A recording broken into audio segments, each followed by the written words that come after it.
देखिए, जो हमारे देश के प्रधानमंत्री माननीय नरेंद्र मोदी जी ने महिलाओं को 33% रिजर्वेशन लोकसभा और राज्यसभा से पास किया है, उसकी जानकारी लोगों को हम पूरे देश में घूम घूम करके दे रहे हैं कि जो बहुएं पढ़ी लिखी हैं, हम लोगों की जो बेटियां पढ़ लिख रहे हैं, उनको राजनीति में ले आओ।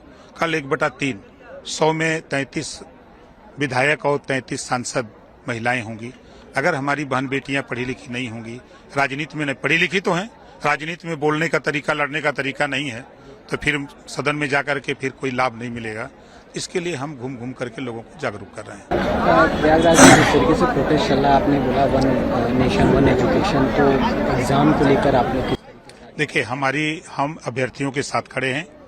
हम सिर्फ इतना चाहते हैं कि उसमें से 2-4 लोग 5 लोग हमसे मिल लें, हमको बता दें, एक माध्यम हो जाए, एक पत्र हमको दे दें, हम मुख्यमंत्री जी से मिलकर के उनकी समस्या का समाधान कराने का पूरा प्रयास करूंगा। पवन खेड़ा है कांग्रेस लीडर, वो कह रहे हैं कि हमारा नारा है कि हम बटेंगे तो हमारी पॉकेट कटेगी।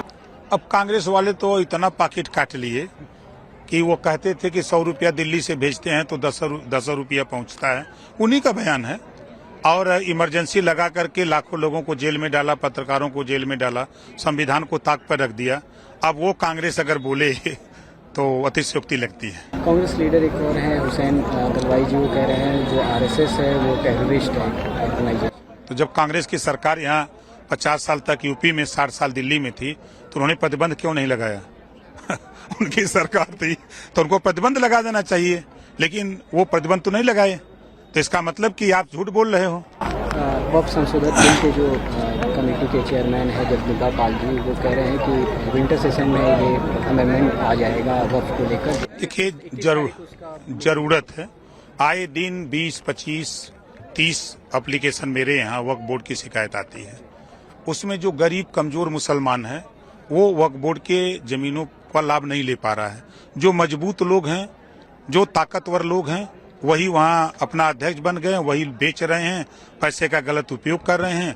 जब सरकार चाह रही है कि उसका लाभ, उन जमीनों का लाभ गरीब मुस्लिम महिलाओं को मिले, गरीब नौजवानों को मिले, तो ये कुछ जो मजबूत मुसलमान हैं वो विरोध कर रहे हैं, और संशोधन होना निहायत जरूरी है। इसके हम पक्षधर हैं, और जगदम्बिका पाल जी ने जो बात कही है वो और जल्दी करें, हम तो करें और जल्दी करें।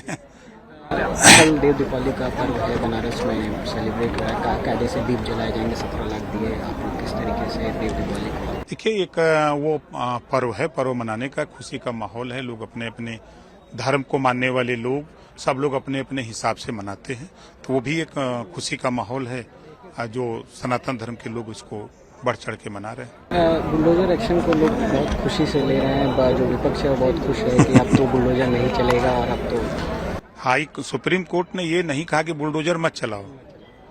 सुप्रीम कोर्ट ने कहा है कि चलाओ, मतलब अगर पूरा पढ़ेंगे, अर्थ उसका निकालेंगे, तो हम अपनी भाषा में कि कानून के दायरे में उनको नोटिस दो, बाकायदे उनका जवाब आवे, उसके बाद जो विधिक कार्रवाई करते हुए तब उनको आदेश दे करके तब उनके अगर अवैध है, गलत है, तब उस पर कार्रवाई करिए।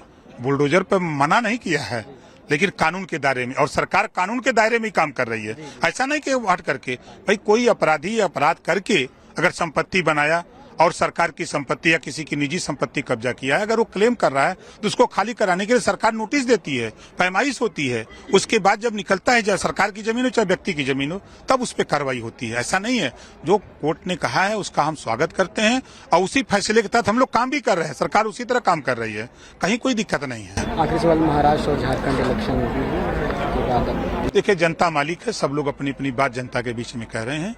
और आपने देखा कि हरियाणा में सभी लोग कांग्रेस की सरकार बना रहे थे और बहुमत से एनडीए की सरकार बनी, तो यहाँ भी आप देखिएगा, चाहे वो झारखंड हो चाहे महाराष्ट्र हो, सरकार बनी।